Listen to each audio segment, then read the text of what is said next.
Hi నమస్తే అస్సలం వాలేకుమ్. ఈరోజు మన రెసిపీ వచ్చేసి కొబ్బరి లడ్డు అండి. ఇది చేసుకోవడం చాలా ఈజీ. బెల్లంతో చేస్తున్నాం కాబట్టి హెల్త్కి చాలా మంచిది కూడా. మరి ఈ కొబ్బరి లడ్డు ఎలా తయారు చేసుకోవాలో చూద్దాం. ముందుగా నేను ఫుల్ కొబ్బరికాయను తీసుకొని పై ఉన్న బ్రౌన్ కలర్ పార్ట్ను తీసేసి ఈ విధంగా చిన్న చిన్న ముక్కలుగా కట్ చేసుకోవాలి. ఇప్పుడు ఈ ముక్కలను ఒక మిక్సీ జార్లోకి వేసుకొని మెత్తగా గ్రైండ్ చేయండి. ఈ విధంగా మెత్తగా గ్రైండ్ చేసుకోవాలి. ఇలా మొత్తం కొబ్బరిని ఈ విధంగా మెత్తగా మిక్సీ పట్టుకోవాలి. ఇప్పుడు దీన్ని పక్కన పెడదాం. ఇప్పుడు స్టవ్ మీద ప్యాన్ పెట్టుకుని 1.5 కప్పు దాకా తురుముకున్న బెల్లాన్ని వేసుకోవాలి. ఇప్పుడు ఇందులోకి కొద్దిగా వాటర్ వేసుకోవాలి. వాటర్ వేసుకున్నాక బెల్లం కరిగేంత వరకు మీడియం ఫ్లేమ్లోనే పెట్టి బెల్లాన్ని కరిగించుకోవాలి. ఇలా కలుపుతూనే బెల్లాన్ని కరిగించుకోవాలి.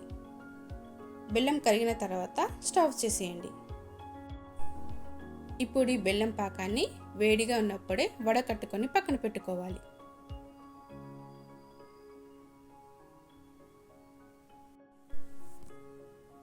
ఇప్పుడు దీన్ని పక్కన పెడదాం. మళ్ళీ అదే ప్యాన్లోకి 1 టీ స్పూన్ నెయ్యిని వేసుకోవాలి.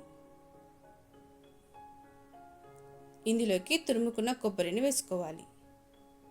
మనం ఏ కప్పుతో బెల్లంని వేసుకున్నామో అదే కప్పుతో 2 కప్పుల కొబ్బరి తురుమును వేసుకోండి. ఈ లడ్డూకి లేత కొబ్బరి అయితేనే టేస్ట్ చాలా బాగుంటుందండి. ఇలా నెయ్యితో 2-3 నిమిషాల వరకు లో ఫ్లేమ్లో కాస్త వేయించుకోవాలి. ఇలా ఫ్రై చేసుకున్నాక మనం వడకట్టుకున్న బెల్లం పాకాన్ని వేసుకొని బాగా కలుపుకోవాలి.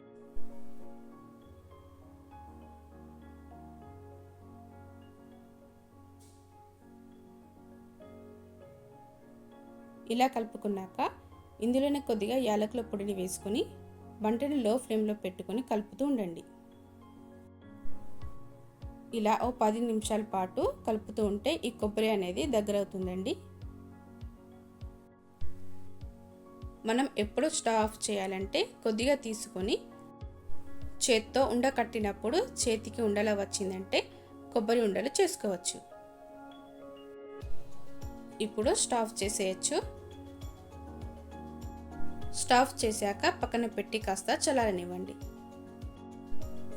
కొద్దిగా గోరువెచ్చగా ఉన్నప్పుడే లడ్డూలాగా చేసేసుకోవాలి. ఇలా మనం ఏ సైజులో కావాలంటే ఆ సైజులో లడ్డూలాగా చేసేసుకోవాలి. ఇలా చేసుకుని ఎయిర్ టైట్ బాక్స్లో పెట్టుకుని స్టోర్ చేసుకుంటే 1 వీక్ వరకు పాడకుండా ఉంటాయండి.